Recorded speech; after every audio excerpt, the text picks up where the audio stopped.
The story of Lord Sri Ganesh. The birth of the elephant-headed god. Once upon a time, in the celestial abode of Mount Kailash, Lord Shiva and Goddess Parvati, the divine couple, lived in perfect harmony. Lord Shiva, the great yogi and the destroyer of evil, was often lost in deep meditation, while Parvati, the embodiment of love and devotion, spent her days in solitude. One day, Goddess Parvati decided to take a bath in the holy waters of the Ganges. She wanted to create a special being who would serve as her loyal protector during her absence.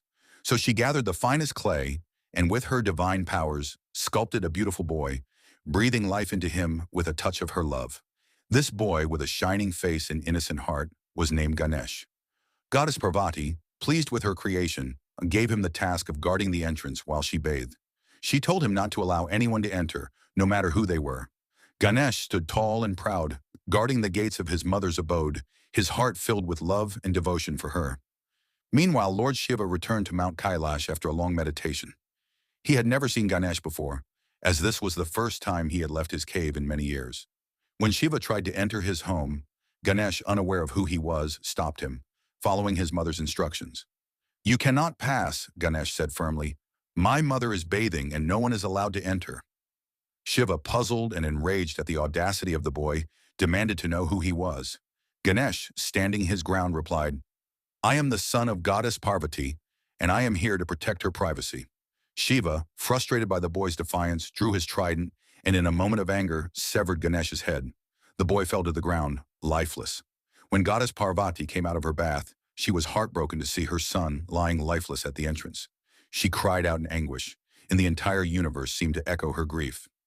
Shiva, realizing the terrible mistake he had made, rushed to her side. He asked, "What has happened, my love?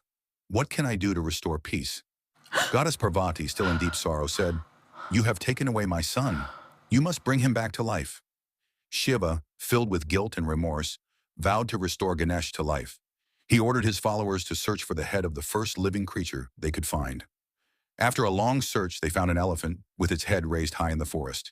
The elephant was sacrificed, and its head was brought back to Lord Shiva. With great reverence, Shiva placed the elephant's head on Ganesh's body and brought him back to life. The boy, now with the head of an elephant, opened his eyes and stood before his mother, who embraced him with great joy. Goddess Parvati was overjoyed, and Shiva, realizing the mistake he had made, promised that Ganesh would be honored by all the gods and beings in the universe. He declared that from that day forward, Ganesh would be the remover of obstacles, the Lord of wisdom, prosperity, and new beginnings.